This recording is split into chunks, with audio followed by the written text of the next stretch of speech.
c'est au Niger que s'est redéployée la force Barkhane, force dont ne voulaient pas les Maliens, dont ne voulaient pas les Burkinabés. Il y a quand même 1500 soldats français qui sont donc au Niger.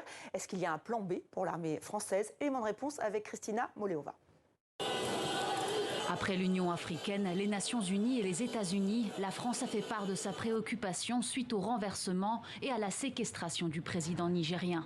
Le Niger était l'un des derniers alliés des forces occidentales au Sahel, une région minée par l'instabilité, la précarité et les attaques djihadistes.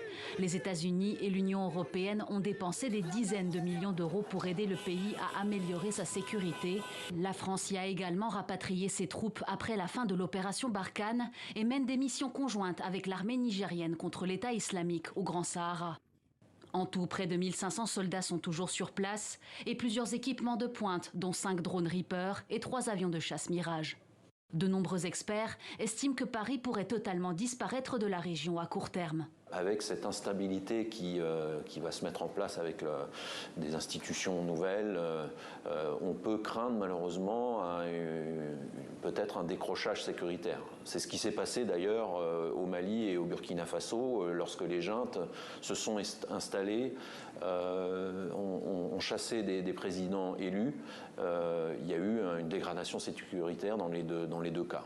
Plus de 2500 militaires français seraient encore stationnés dans la région, principalement au Tchad et à Djibouti. Une présence que Paris réduit depuis plusieurs années à cause des instabilités et des nombreuses alliances entre les autorités locales et la Russie.